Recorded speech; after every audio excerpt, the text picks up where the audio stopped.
Alright, good evening. So it's actually already about 6 p.m.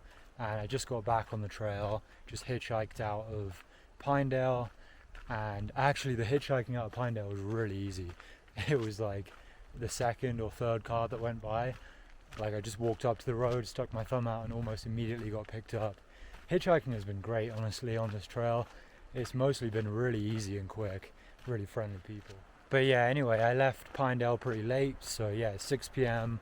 I'm on the trail. This is called the Pole Creek Trail, and actually I'm retracing steps because the CDT doesn't intersect a road anywhere near here really. So basically everyone hikes, or a lot of people walk down the Pole Creek Trail about 11 miles, maybe closer to 12 miles, and then when you come back you have to go straight back up the same trail.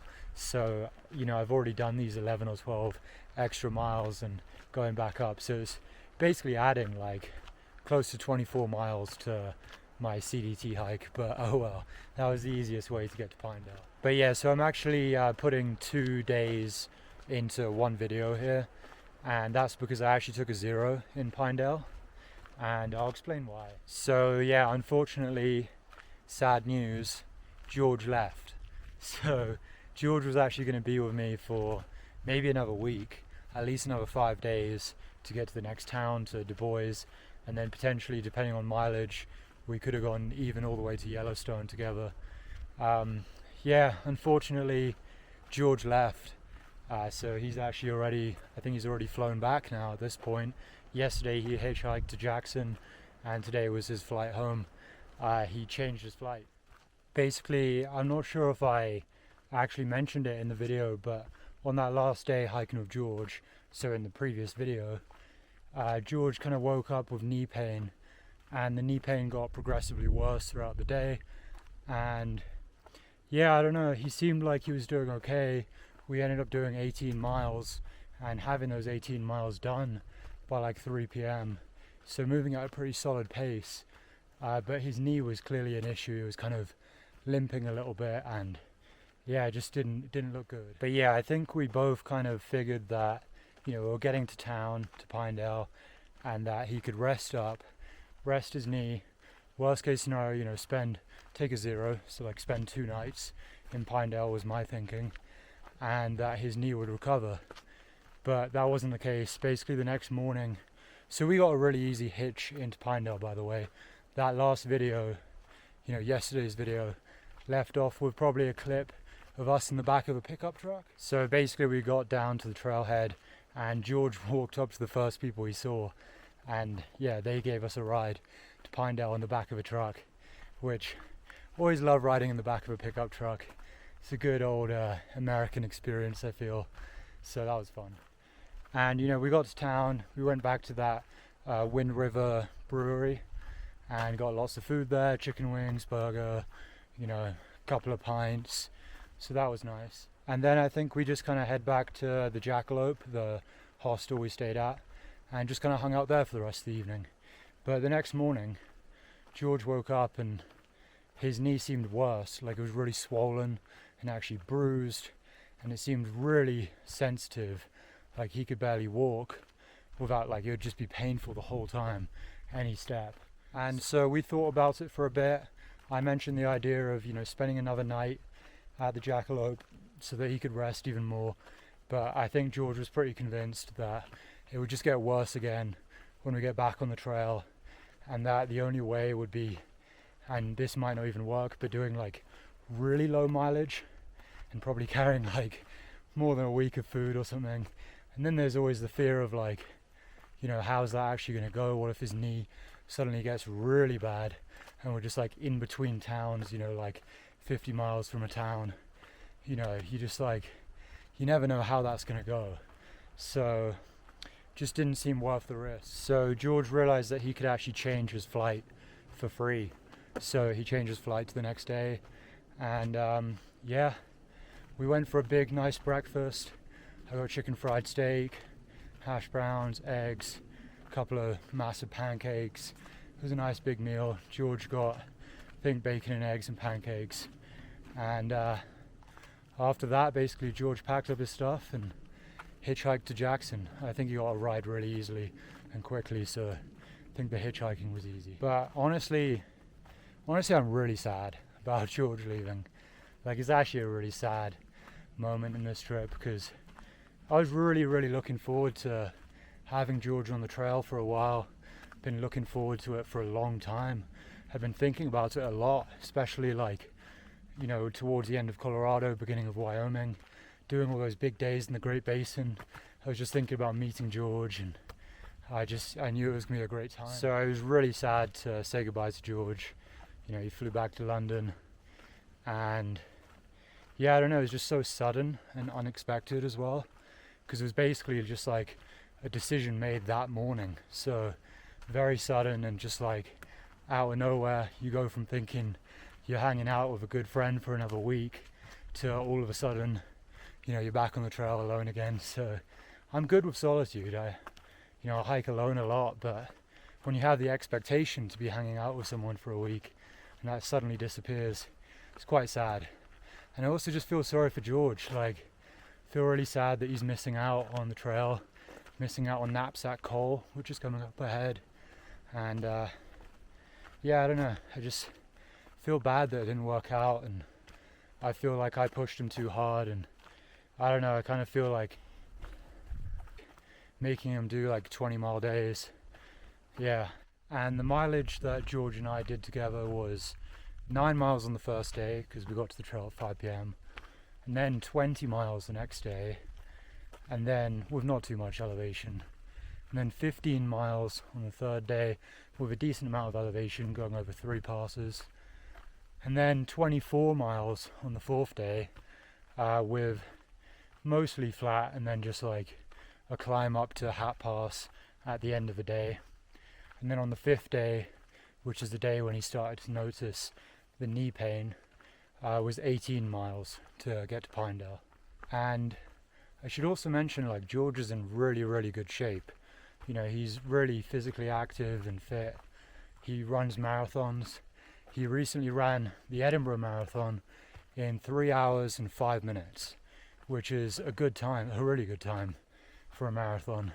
You know, almost less than 3 hours. He said he got cramps towards the end. If it wasn't for that, he probably would have finished a marathon in less than 3 hours. So clearly George is in great shape. You know, obviously good cardio, and you know, he spends a lot of time running, so strong, you know, legs and feet and all that.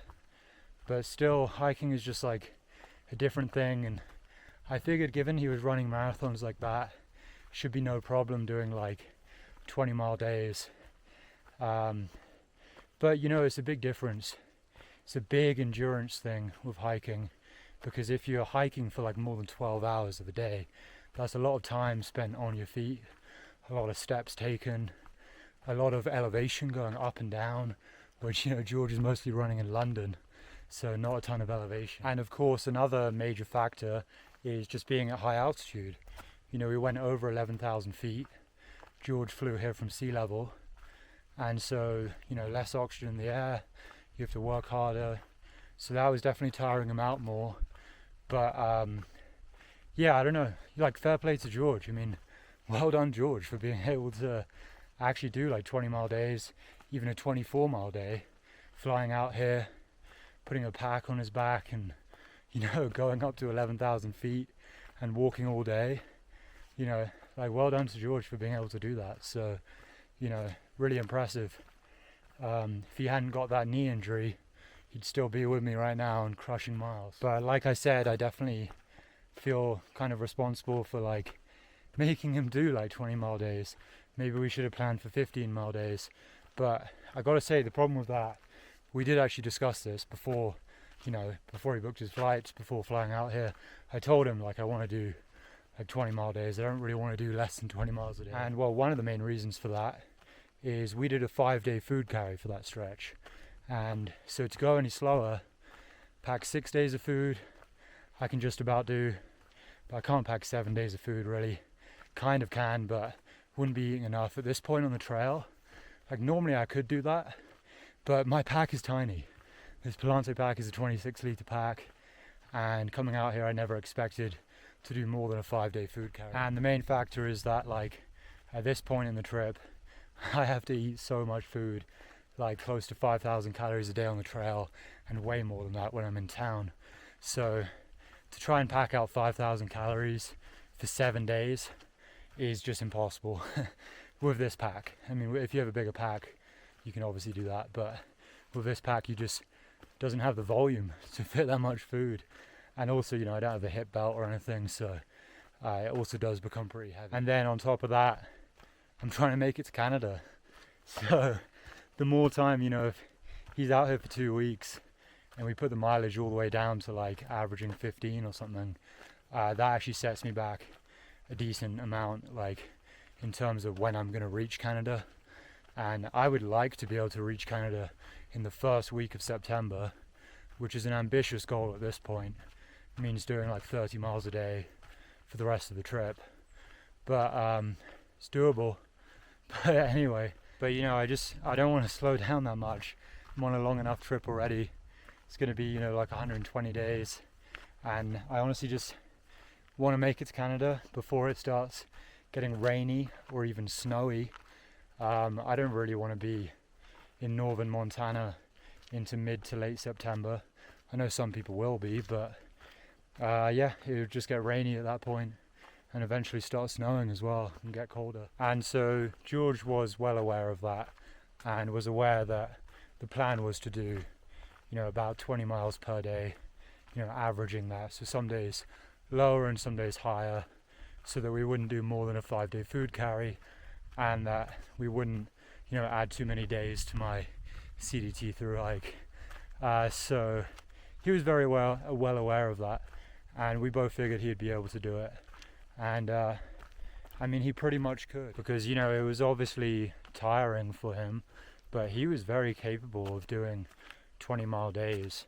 You know, he's a strong guy, and he could persevere through it, and he was the one that was willing to wake up at 4 a.m. that day we got to Pinedale. That was his idea, to get up at 4 a.m. and I was like, all right, man, you sound like a thru hiker. So you know, he's a strong guy, and he would have been capable. It was just the knee injury, which was very unexpected. And I suppose probably the knee injury was caused by probably a lot of downhill, steep downhill, not used to that, and not used to having a pack with food and water. So he was putting extra stress on his knees, and just like probably just doing days which were too long. Probably should have done shorter days.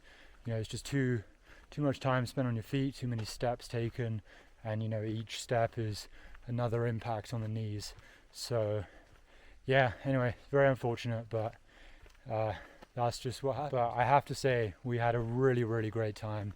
Those were some great 5 days, and I'm sure both of us will remember those 5 days for a long time to come.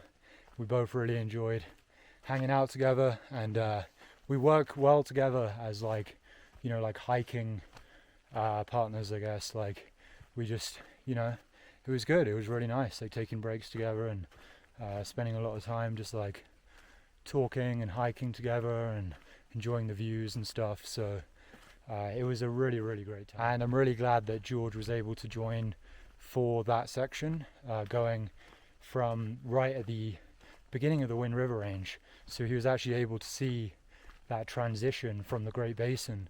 He was able to see the desert transition into the mountains and the forest, which I think is really cool.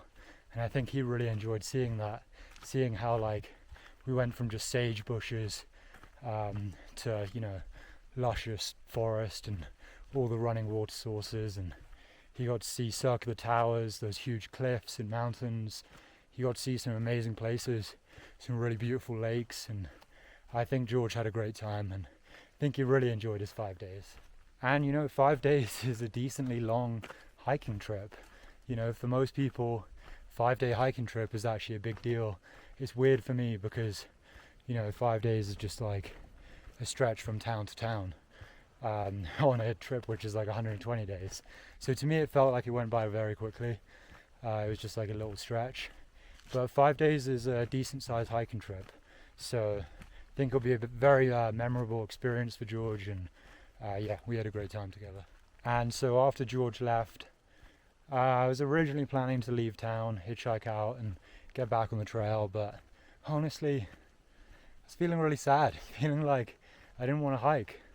I didn't want to get back on the trail without George.